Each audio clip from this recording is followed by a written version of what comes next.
Реконструкция эпизодов Великой Отечественной войны с участием такого количества техники и людей – большая редкость. Фестиваль «Поле боя» проводится второй год, но уже сейчас его можно назвать одним из самых масштабных. Поле возле деревни Нелидово Московской области на 2 дня стало местом сражения советских и немецких войск. С трибун зрители наблюдают за реконструкцией сражений июля 1941 года и операции «Багратион» лета 1944. Перестрелка пехоты, наступление танков, стрельба из пушек – все как 70 лет назад. Даже техника тех времен. В постановке участвуют по-настоящему уникальные машины. Например, восстановленный советский тяжелый танк Т-35. Оставшийся в единственном экземпляре в мире, восстановленный специалистами Кубинки до ходового состояния. Недавно отреставрированный, буквально последний болт на нем закрутили позавчера. Предстоит очень большой объем работ по приданию первоначального интерьера внутреннего именно машины самой. Потому что оригинальные запчасти очень трудно найти. А вы сами понимаете, что ставить какой-то новодел, это уже будет не тот экспонат, который был изначально.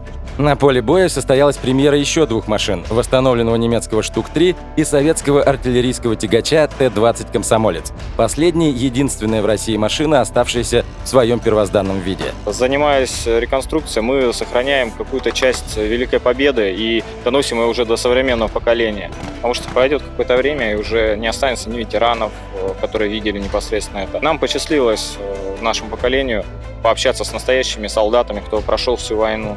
У кого-то деды еще живы, кто воевал. Мы стараемся показать облик советского солдата, такой, какой он был с самого начала войны и до самой победы. В фестивале приняли участие почти 90 военно-исторических клубов из России, Украины, Беларуси и даже Израиля. Всего около 1000 реконструкторов. Каждый из них имеет, если не оригинальное снаряжение и форму, то точную их копию. Каждая деталь здесь имеет значение. Если даже одна пуговица не будет соответствовать форме или эпохе, к реконструкции не допустят. Форма новодел, современная, обычная пехота российская, то есть русская на тот момент, Советский Союз. Винтовка, карабин системы Манлихера. То есть эта винтовка с Первой мировой войны сохранилась. С наследия все работает, все щелкает. Особое внимание уделяется и оформлению лагерей. Каждый представляет собой интерактивную площадку, где можно увидеть, как работали и жили во время войны связисты, артиллеристы, врачи и танкисты. В нашем лагере мы максимально постарались приблизиться к уставу 1935 года, и установили систему охраны, часового, оружейный парк, вход по пропускам в соответствии с требованиями того времени. Но немецкие ящики – это, опять же, часть антуража, потому что у нас здесь реконструкции также проходят по 1944 году. В то время, в 1944 году, на оснащении, скажем так, в использовании в Красной Армии было уже, наверное, процентов 30 трофейного имущества, снаряжения, удобного для использования.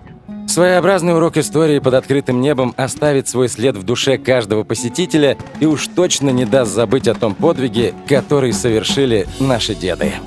Это очень интересно, очень познавательно. Приходит молодежь, дети, которым это крайне интересно. И потом через это они узнают историю. И потом невероятный интерес даже мне, взрослому, даже более того, посмотреть на настоящие танки Второй мировой войны, чем наши деды и отцы воевали, и с кем воевали.